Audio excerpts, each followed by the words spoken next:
I learnt something new today, Glenn. Did you? What was that then? Well, I mean, your life will be transformed once I tell you this. And I, for one, will certainly die happy, full in the knowledge of what I'm about to tell you. Go on.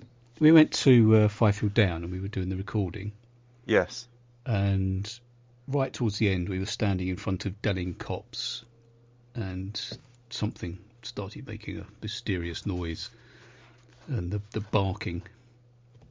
Yeah, that you said was a fox. Yes, well, it may not have been a fox, which I found out today. Apparently muntjac deer make a similar noise. So who knew, eh? Who knew that? Well, the funny thing is, I think I did, because I've heard that noise. A similar noise to that in Green Lane Wood, which is my local wood. Or you certainly used to, but they've done a lot of sort of building up to the edge of that wood, and the deer seem to have just moved out, and gone to the next remote place. Oh, well, there I thought I could enrich your life today, and I failed.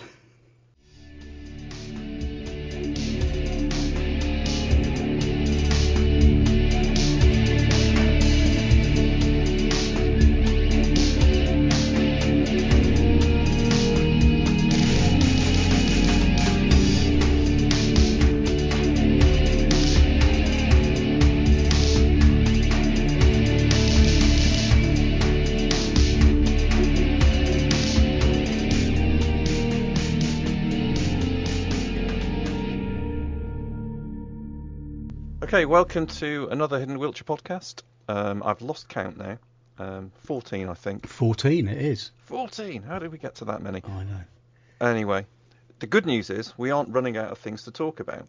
But we are going to take things in a little bit of a different direction this week. All will become clear as we go forward. But as usual, at the start of these podcasts, we kind of do a little bit of a summary as to what we've been up to over the last couple of weeks. And so, Paul, what have you been up to? Well, normally you tell people who we are. I do, but I think they already know, don't they? Well, not if they're new listeners. Okay. Who are you, Glenn? Go on. So who am I? Who am I? Well, my name is Glyn Coy, and I'm the face behind the Hidden Wiltshire project. And there are many strings to my bow. There's a new one. Yeah, exactly. So go on, Paul. You can introduce yourself now and come up with your witty introduction. So my name is Paul Timlett, and God knows what I am or who I am. I've lost track these days. I have no idea. I've ceased to care. So yeah. I'm becoming something of a naturalist. Not a naturist, but a naturalist. I've noticed that. You're like Mr. Flowers at the moment. Flower boy, yeah. Flower boy, yeah. And actually, when you talk about them or write about them, I've noticed you speak with such authority now. So that little app on your phone's really helping educate yourself. Well, that's the trick, isn't it? Or teachers always say that as long as you know 10% more than the kids, or if you're a trainer, 10% more than anybody else, then who will know if you're talking complete hogwash, which I normally am. So. Yeah, that's true. Yes, back to your question. What have you been doing? And the answer is orchids, mostly. I've spent mostly 2 weeks on my hands and knees searching for orchids. And it's just... we talk about poppies a lot, don't we, on this podcast? But this year, the orchids have been incredible. And they poppies noticeable by their absence. In fact, somebody contacted me the other day and said, via the sort of Hidden Wiltshire Facebook Messenger, and said, did I know where there were any poppy fields this year? And I had to admit that I didn't. I've seen hardly any. Anyway, she managed to find some for herself, which is fantastic. But the orchids are being absolutely outstanding. Yeah, I mean, I've got an orchid story. So last night, because we went out last night to record some audio, and after I left you, I went up to Dunscombe Bottom because we've got some livestock back up there. So I was going up to do some cow counting. But actually, the cows have gone on much later this year. So it's allowed the grass to really grow and the flowers to really establish. And I tell you what, I've never seen so many orchids up there. There were hundreds and hundreds of them. I've never seen anything like it. And I've been going up there for about 5 years, but it's something about this year has really helped these orchids come into flower. I mean, I've never seen so many. It can only be the weather. Yeah. Because the places I've been going, nothing's changed in the way of animal grazing or anything else. It's purely the weather. Yeah. So it must be that sort of really hot, dry, early spring, and then a lot of wet weather.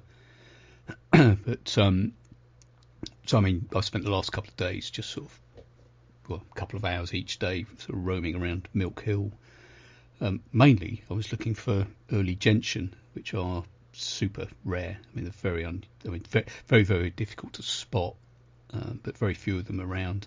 And even though I had a 10-digit grid reference, which will take you down to, I don't know, a square metre, I never found them.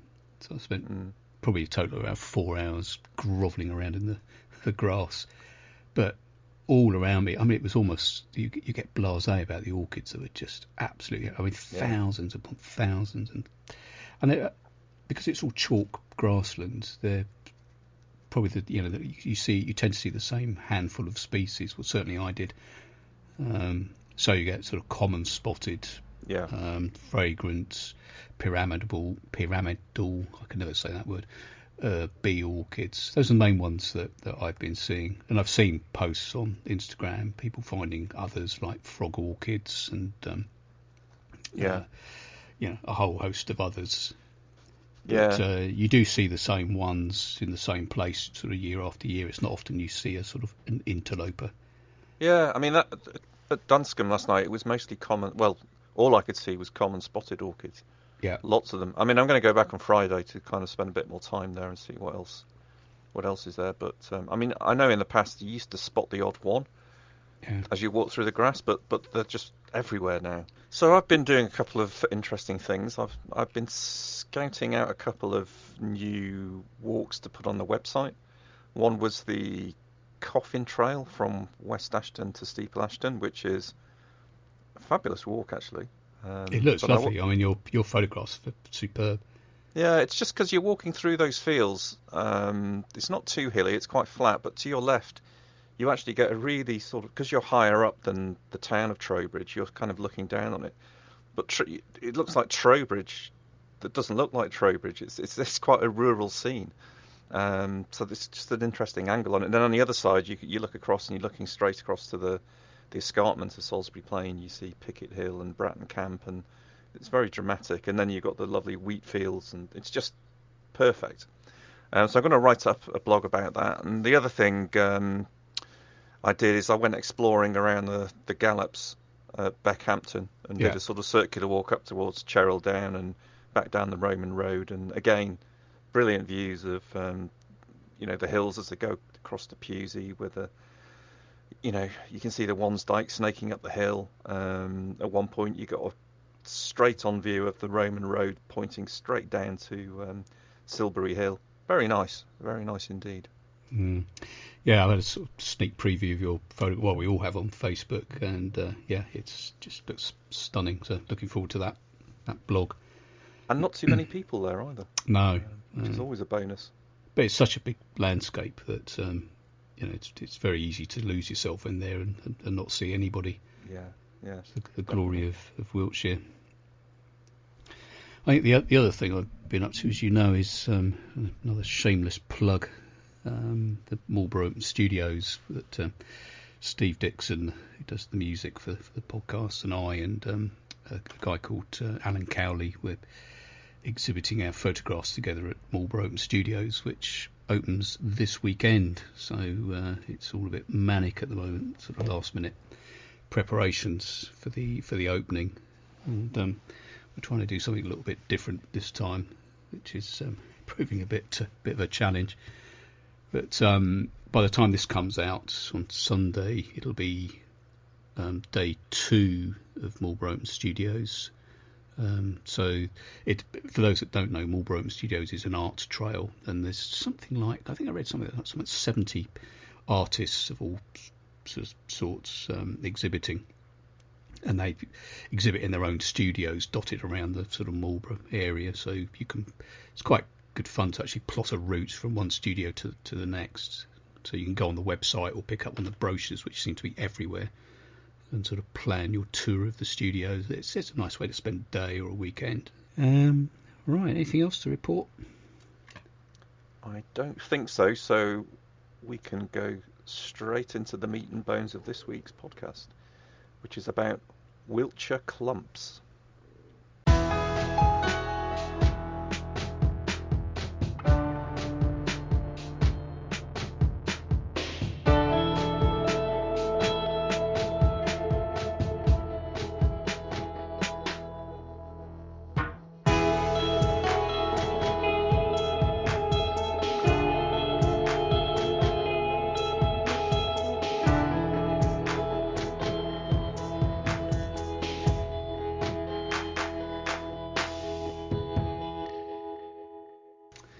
So we put a blog up on the website, and there were links to it, the Facebook site, and we did a bit of a joint venture. So this was good fun to do. So Glyn and I we roped in the legendary Steve Dewey, who takes some really fine photographs, and we sort of co-wrote a blog about Wiltshire Clumps, and so if you go on the website, you'll see all the photographs, which are a mixture of Glyn's, Steve's, and my photographs, and we all sort of contributed to the words there. So clumps is an interesting yes word, because I mean, and I guess there's two things. One is, so people are aware. I mean, we're talking about tree clumps here, clumps of trees in the landscape, or copse. Copse, yes. Copse, yeah. But it's. I guess the question that may be on people's minds is why would we do this? What's so special about clumps in Wiltshire? I mean, what's your view on that, Paul? Well, they're not unique to Wiltshire.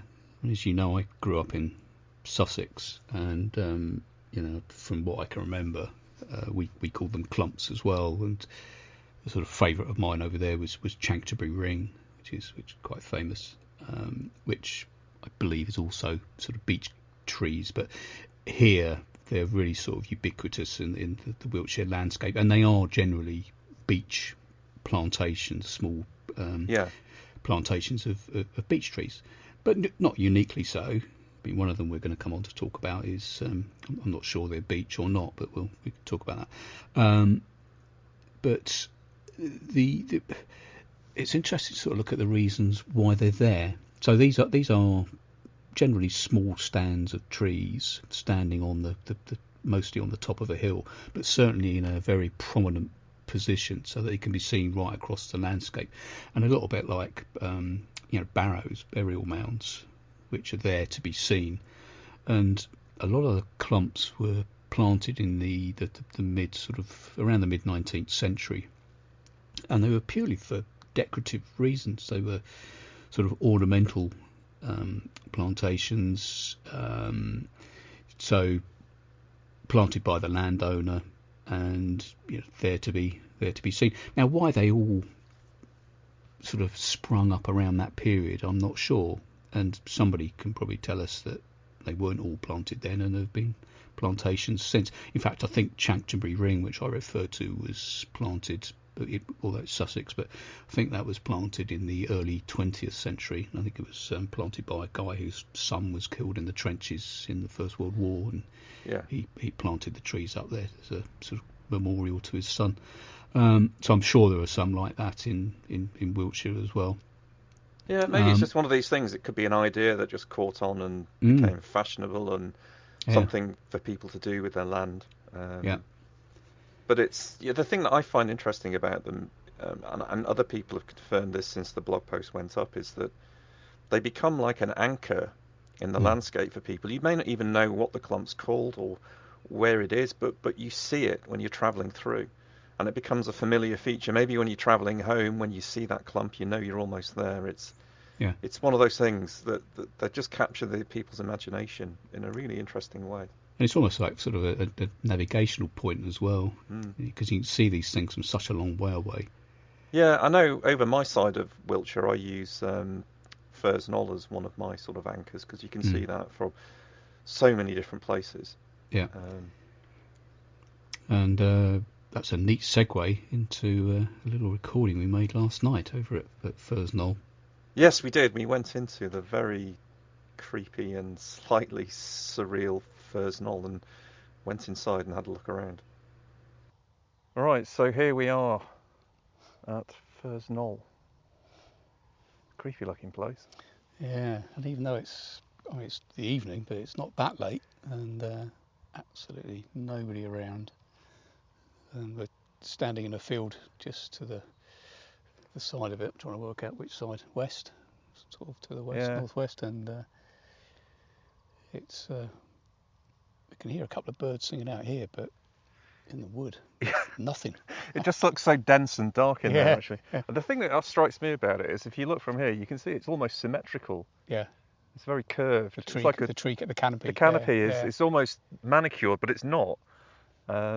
It's purely natural. And I guess the other thing that struck me when I was sort of looking into it and trying to research it last year, I thought there must be something written by someone about this place, and I couldn't find anything. No, I couldn't.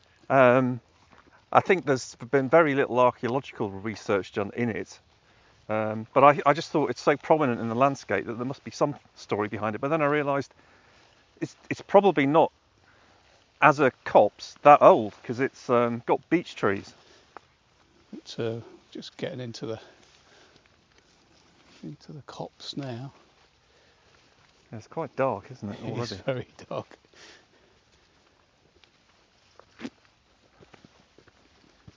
And of course the shapes of the trees up here are quite eerie.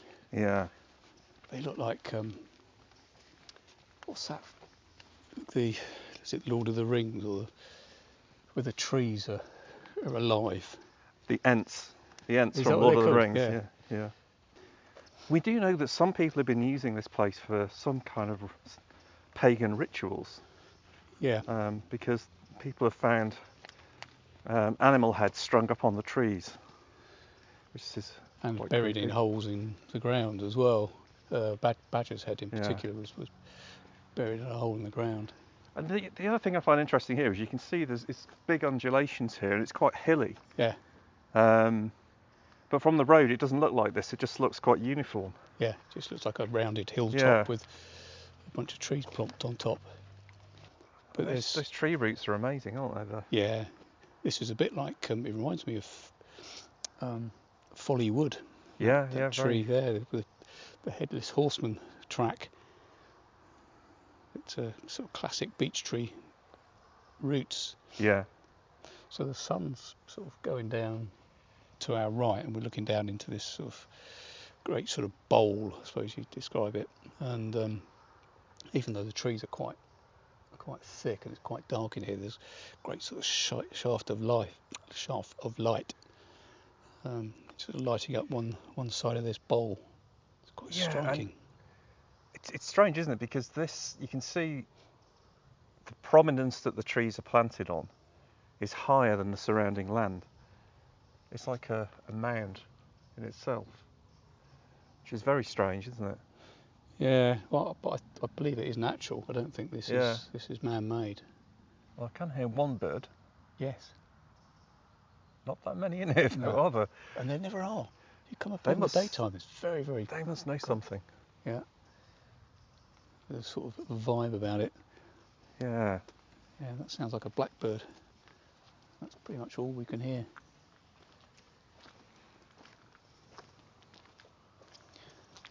But as we said in the blog, I mean, this is, again, it's part of a really ancient landscape. Yes.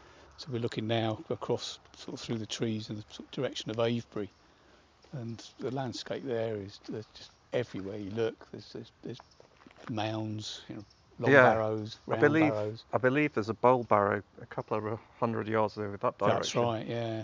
That was on the Historic England website. But yeah, that's very ancient. Of course, we've got the Wansdyke. Yeah. Over in that direction over there. Yeah, between us and Cher Hill. Yeah. Or Cheryl, sorry. You see the monument there. You can see the monument through the trees there, yeah. And the Wansdyke is between us and Cheryl. It's only about 100 metres across the field. Yeah, about 100 metres away from here. So. Yeah. Wow. and then you can see it. I think if we went to the edge of the copse, you'd be able to see it snaking all the way across to Milk Hill. Yeah, you can just about make it out. Yeah. Milk Hill and Knapp Hill and. Yeah, you can see the downs over there. In fact, you can see the heights, the hills. Which it must be Milk Hill or Tan Hill, but it's noticeably higher than up here, isn't it? Yeah. It doesn't feel that high when you're up there. But this place does give me the creeps. I'm not surprised. In the evening, anyway. Yeah, yeah. I'm not sure I'd want to spend a night up here. So that was Firs Knoll, and clearly, as we're recording this the next day, we escaped with our lives. I think it's as we said when we were there, it's not a place I particularly want to be at night. And even though it wasn't that late, or it wasn't late at all when we were recording last night, it felt much later, didn't it? It was so dark in that yeah, copse. the trees are quite densely packed, so the sort of the canopy is it makes it quite dark during daylight as well. So it does have that, but there is something mysterious about it, and we know that there's been some fairly strange things seen and found in there. So. Yes, yeah. But as you say, I mean, and as we said in the blog, I mean, you can see Firs Knoll for miles away, and so it's a great navigational point. But I'm going to sort of jump around now because I'm not going to go through every clump in the blog because we'll be all night. But one of the ones that always catches my eye from a long distance is down my neck of the woods is the one on Cope Hill Down. And in fact, after I sort of left you yesterday and you went off to count cows or whatever you do to cows over at Dunscombe Bottom, count them. Only count them. You just count. That's okay. Actually, no, I do a bit more than that. I do sort of check on their well-being. Too much information. But as you sort of drive between Tilshead and Shrewton, where I live, you only get a brief glimpse of it. But there's a big black barn by the side of the road, right by the side of the A360, and if better if somebody else is driving, you can glance to your right and you can see this clump on Cope Hill Down, and it really does. It's very, very isolated. It sits a long, long way from anything else, and it's just it's not actually on the brow of a hill. In fact, it's slightly below the brow of the hill, and it's like a sort of a slope. But those trees really do stand out. You can see them once you get up high. You can see them from a long, long way away. Are you able to walk up to those? On the plane? Yeah. So you can't drive. So there's all sorts of weird and wonderful bylaws relating to Salisbury Plain. Yeah. But there are open access areas free to roam. So the bit of the plain around Shrewton up to Deptford Down. So between here and Chitton, really, that's open access. So on foot, you're free to roam. And then there's all the regulations relating to if you're on a horse or riding a bike or in a motorised vehicle. So the clump on Cope Hill Down, you can walk up to it. I've run sort of photography or a photography workshop up there, and you can walk up to it, but you can't drive up to it, or you shouldn't. That's in breach of bylaws. And as I subsequently found, you can't even ride your bike up there. So you can park on one of the tracks, the tracks. And again, you've got to be careful which tracks you drive on. I mean, it's the same anywhere, but you can't drive on a bridle way or a restricted byway, but on a byway open to all traffic, or boats as they call them. You can drive along those, park on the edge, and you just walk across, and it's, I don't know, 500 metres or something, but you can't miss it. Absolutely can't miss it.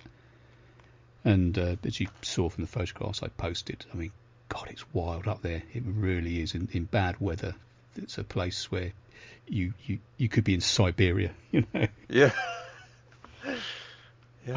I took some photographs up there a few years ago. I think when we had the really heavy snows, was it 2018, 2019? Yeah. And I was taking one of the photographs that I posted, and within minutes I couldn't feel my hands because it was an absolute blizzard, and you could just about make out the trees through the blizzard. And I had the camera up on a tripod, and you have to take your gloves off to work the controls of the camera, and within minutes my hands were almost blue, and despite wearing about 5 layers of clothing, I was absolutely bitterly cold. And I had to sort of hightail it back to the car, which was on the nearby track, and get warm, because there's just absolutely nothing to stop the wind whistling across there. But it's one of those clumps where I've got absolutely no idea where it is. And an interesting sort of discussion we had with David Carson when because he guided the last Wiltshire Museum walk up on Milk Hill, and I think people always think that sort of Wiltshire was this great sort of forest. The chalk downland would have been forests, and then it was cut down when the hunter-gatherers started to settle. But I think received wisdom now is that that's actually not the case, and that it's always been sort of sparse in terms of trees. The tree cover was quite sparse. Yeah. And I think that's probably the same at Cope Hill Down. I mean, there are some quite big woods up there, but and whether Cope Hill Down, the clump there, was part of a bigger wood, and they've cut down all around it, I've no idea. There's absolutely sort of there's no shelter. It always, because Salisbury Plain is sort of flat and open, or large, broadly flat and open. You just get the most incredible view of the skies. I've been up there and photographed at sunset, at sunrise, and it's you can see the sun sort of coming up over the horizon, miles and miles and miles away over towards Stonehenge and beyond. Yeah, it's one of the few places in Wiltshire where you can really get to a point where you feel very, very remote, very wild. Yeah. And yes, sometimes it's off limits because the army are up to their tricks, but it's actually it's not, because there's no live firing up there. Yeah, but I was going to say there are parts of it where because you don't get that. Yeah. But it's still part of the MOD, so it's not going to be built on or everything. You just find these wild landscapes and places. The one thing you do have to be careful of on Cope Hill Down is it's not far from what's called Fox Covert, which is a dropping zone. So quite often, or quite occasionally, you'll see a Hercules or an A400 sort of coming in from whichever direction, depending on which way the wind blows, and they do a drop. So the back door open, and they chuck a load of cargo out the back on these huge parachutes, and they sort of drift down, and that's probably no more than half a mile from the copse of trees. And I've often wondered whether they use the copse as a navigational point, particularly when they sort of come in from the west. You can see that copse from a long, long way off. And of course you got the artificial village up there, haven't you? The training village, which is pretty close by as well. Yeah. Where I think they do live firing. I mean, somebody can correct me if I'm wrong there, but I believe there's live firing on there. But the range is all around where I'm referring to, and sort of outside Shrewton, there's no live firing. I mean, you'll see cartridge cases up there, but they're all blanks. Yeah. In fact, I found a belt. You imagine the sort of thing they feed into a machine gun.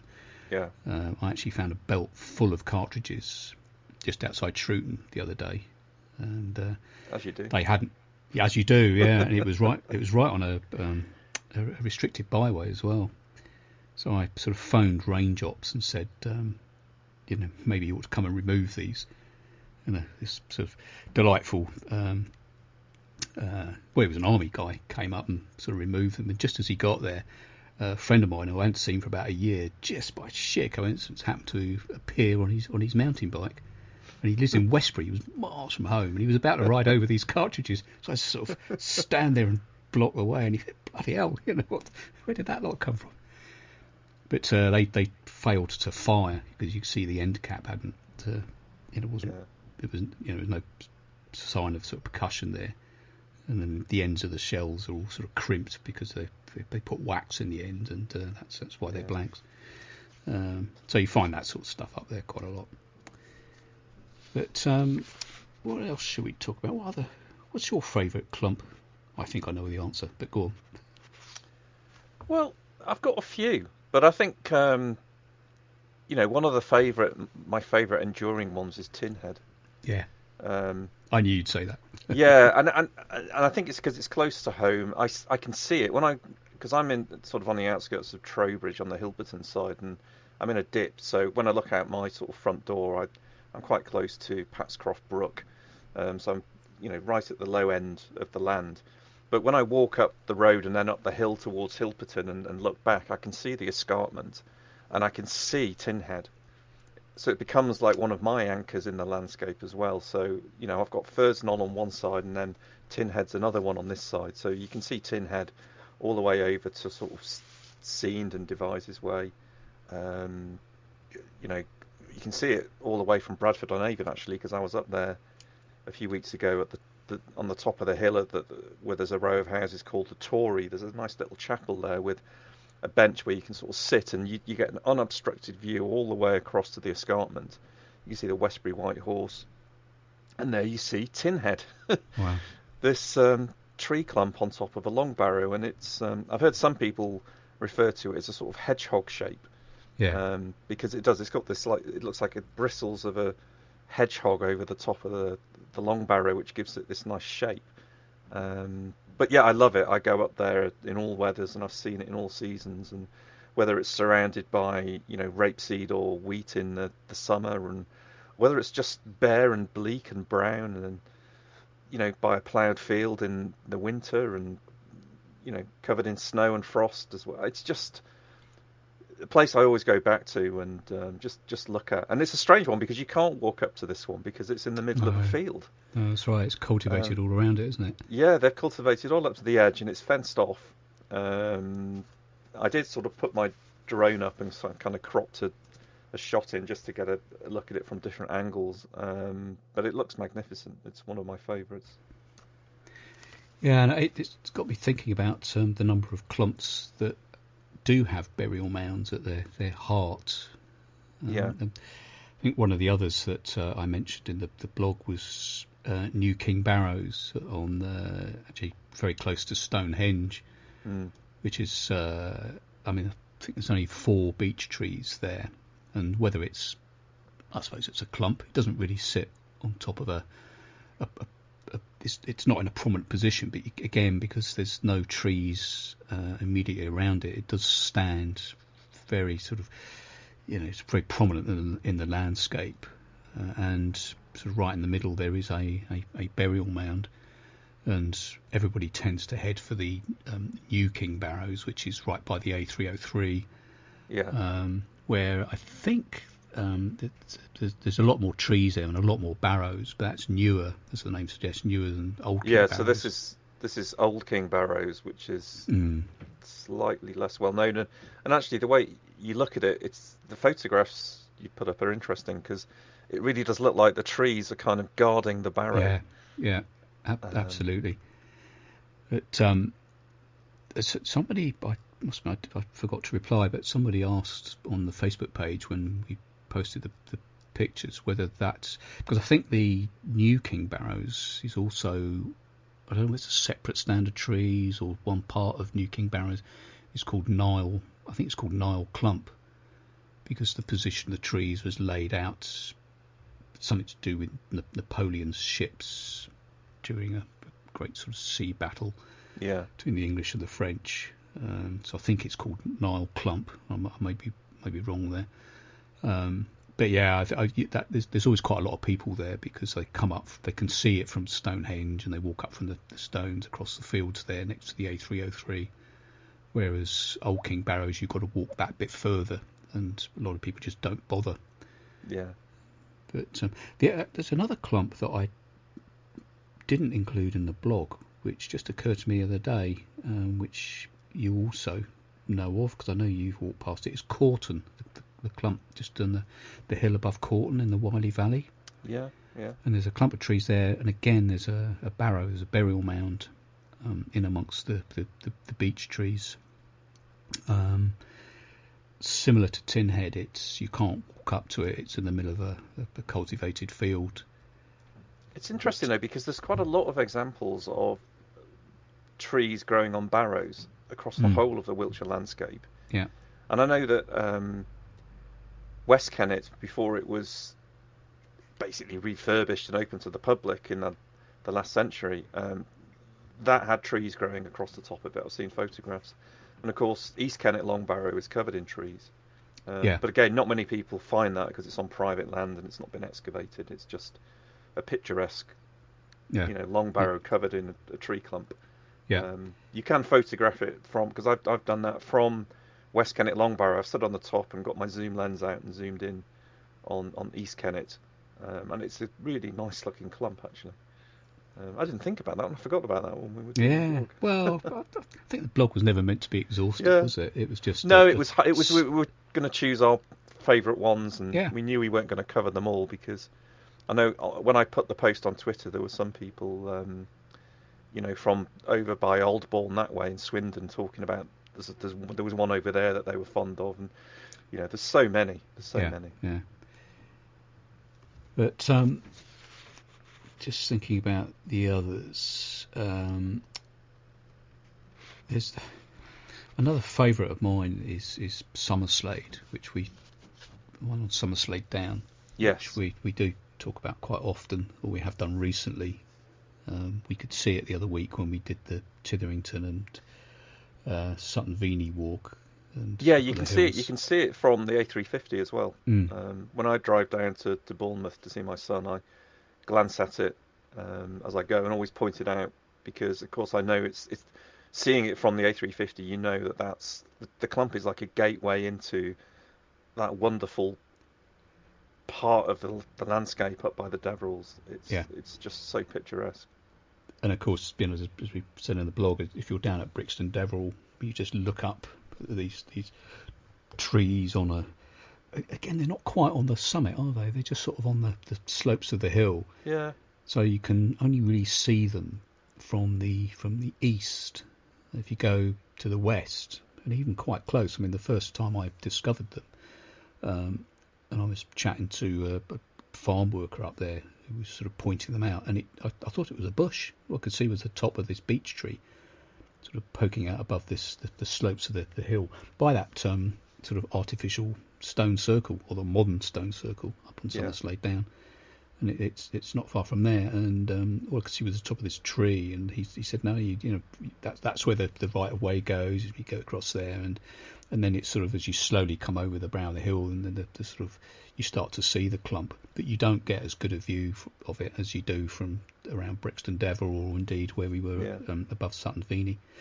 But what I like about that one is just the story there of the sort of faithful farm worker who worked on the farm at Summerslade Down for years, and when he eventually passed away, he wanted his ashes spread up there, and just a fantastic place to spend eternity. So, the interesting thing about that clump is that up on the top there, it's quite exposed, and I know when I was up there and did my walk last year, it was on a very hot sunny day.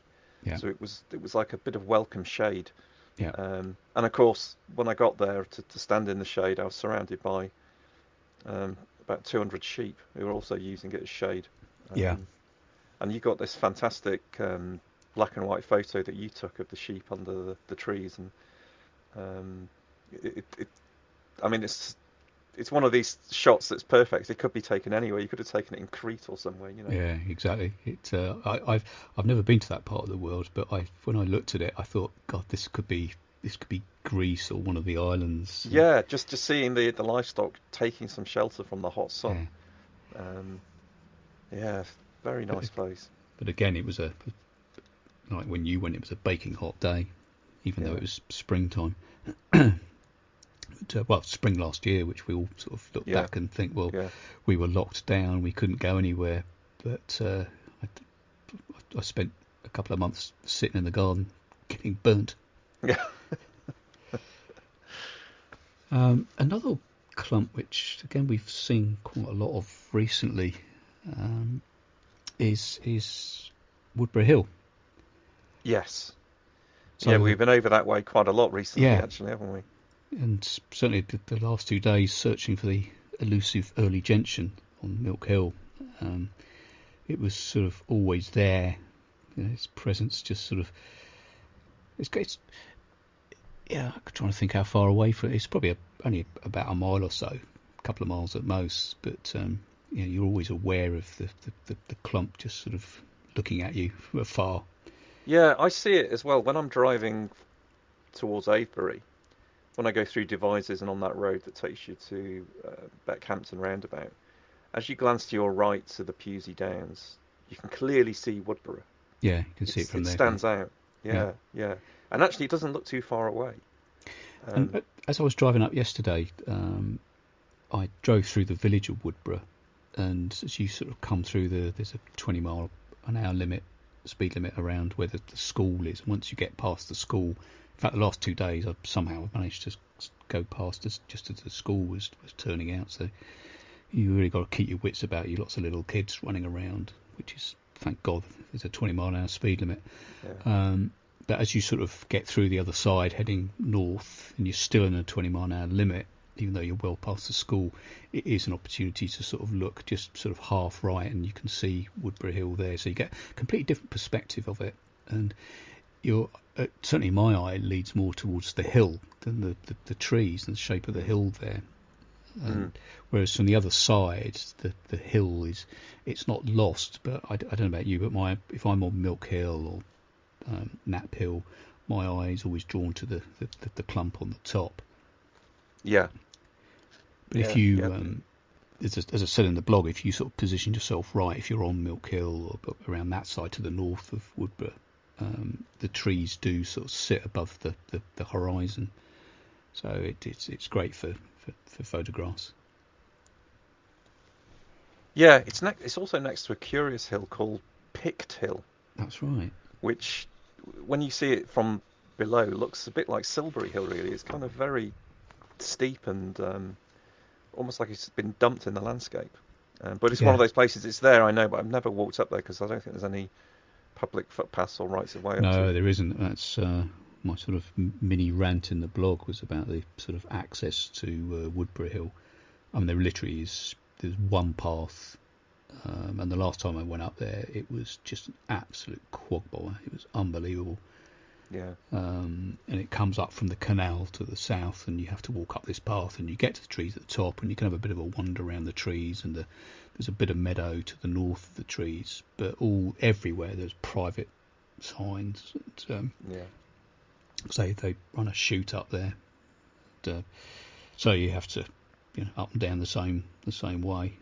But I the last time I was up there, in fact there was a shoot going on, and I was chatting to what I assume was the gamekeeper, lovely bloke actually, and just sort of advising me where they would be shooting and where the best places to walk were. And I said to him, can you get to Pict Hill? And he said, no, unfortunately there's no right of way across there. Yeah. Because there's a trick point on Pict Hill, or is it? Yes, there is. Yeah, yes, there is. So that tends to sort of stand out a bit. Yeah. Another clump, and this is the one I sort of alluded to earlier on, and which we were looking at last night when we were recording at Furs Knoll, is Oliver's Castle, which I'm not sure whether that counts as a clump, but we don't care. We're putting it in anyway. It's kind of clumpy.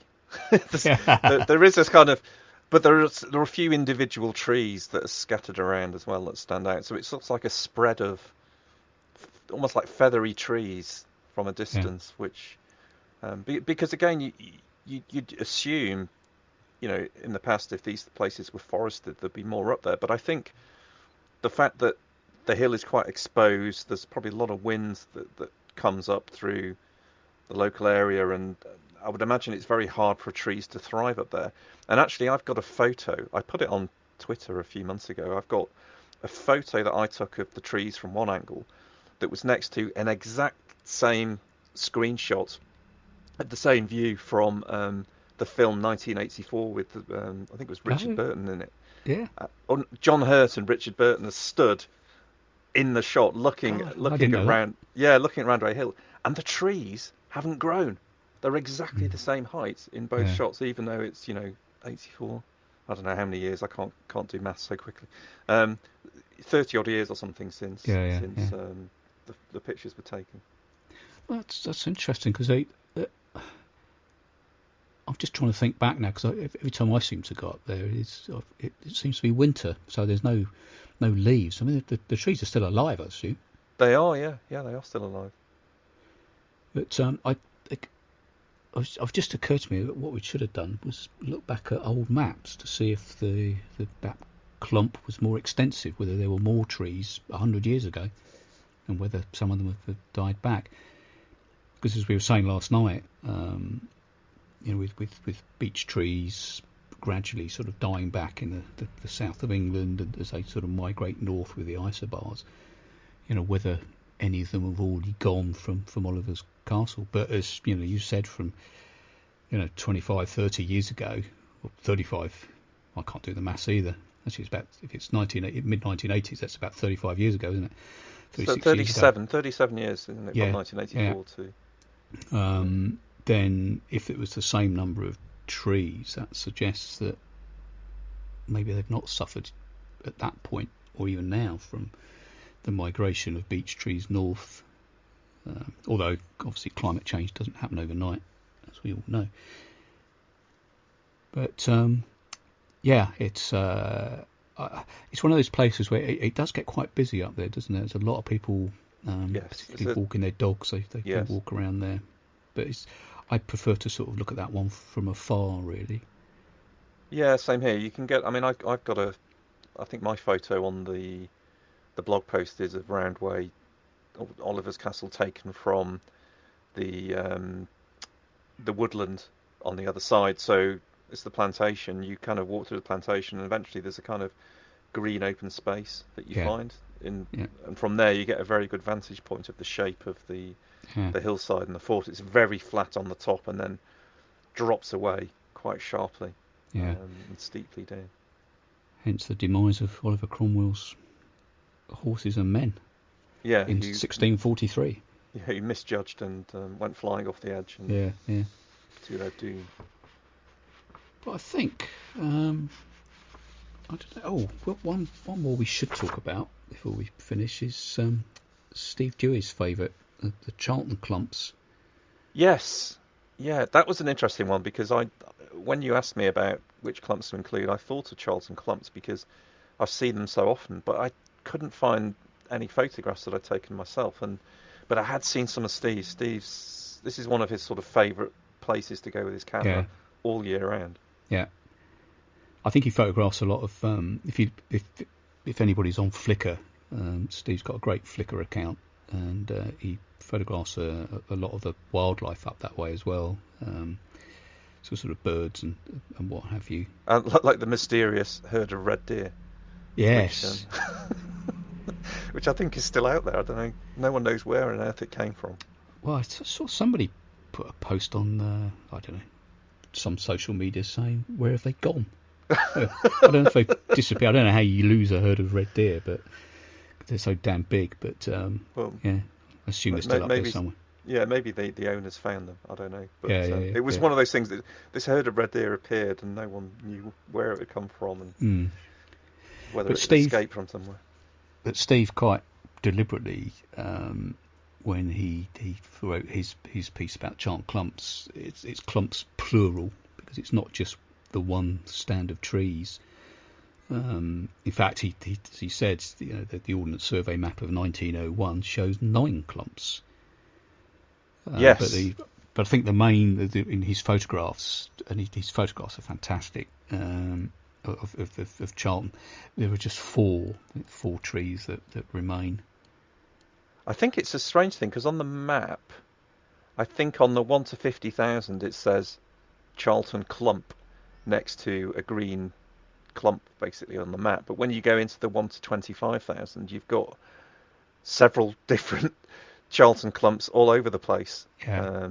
You got 1, 2, 3, 4, 5 that I can see just off the top of my head.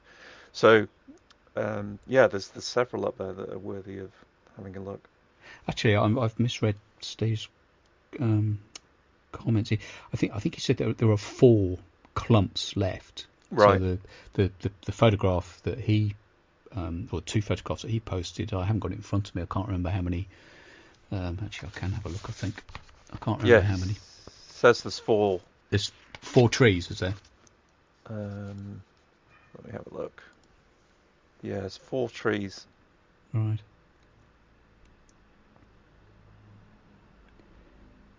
Yeah, because he said two of the clumps have the sky behind, while 2 others are close to the ridgeway and could be photographed alone. But if anybody is wondering where on earth Charlton is, it's on I think it's the A342. So if you go to Upavon and then across to Rushall, well, you can't at the moment because the road's closed for roadworks. But between there and the road goes ultimately to Devizes with a branch off to Urchfont after Churton. So it's right. There's a little tea rooms there called used to be called the Charlton Cat, and I think it's called the Charlton Cat. But so hence the name, and the clumps are up on the plains on Salisbury Plain by the Charlton Cat. Yeah, there's a sort of byway up there. It's called the Charlton Drove. Yeah. There's quite a few byways that take you up onto the escarpment from that road, the A342. Yeah. Well, I think that'll do us for today, won't it? I think we're clumped out.